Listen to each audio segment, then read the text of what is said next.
জুলাই ঘোষণাপত্র ও প্রধান উপদেষ্টার ভাষণের বিষয়ে প্রতিক্রিয়া জানাতে এনসিপির সংবাদ সম্মেলন। এতে দলের সদস্য সচিব বলেন, জাতীয় জীবনে ছাপ রেখে যাওয়া ঘটনাগুলো থাকলে ঘোষণাপত্র পরিপূর্ণ হতো।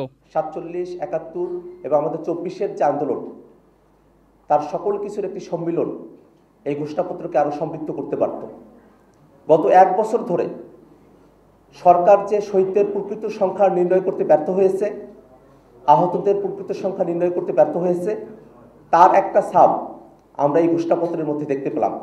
ফেব্রুয়ারি নির্বাচনের আগে গণহত্যাকারীদের বিচার দৃশ্যমান ও সংস্কার বাস্তবায়ন করা এবং প্রশাসনের নিরপেক্ষতা ও লেভেল প্লেইং ফিল্ড নিশ্চিত করার দাবি জানায় এনসিপি। নির্বাচন আয়োজনের পূর্বে সরকারের অবশ্য পালনীয় কিছু কর্তব্যের জায়গা রয়েছে।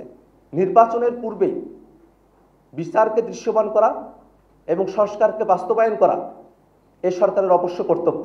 সংস্কারের যেসব বিষয়ে দলগুলোর ঐক্যমত্য তৈরি হয়েছে সেগুলো অন্তর্বর্তী সরকারের সময় কার্যকর করার আহ্বান জানান এনসিপি নেতারা।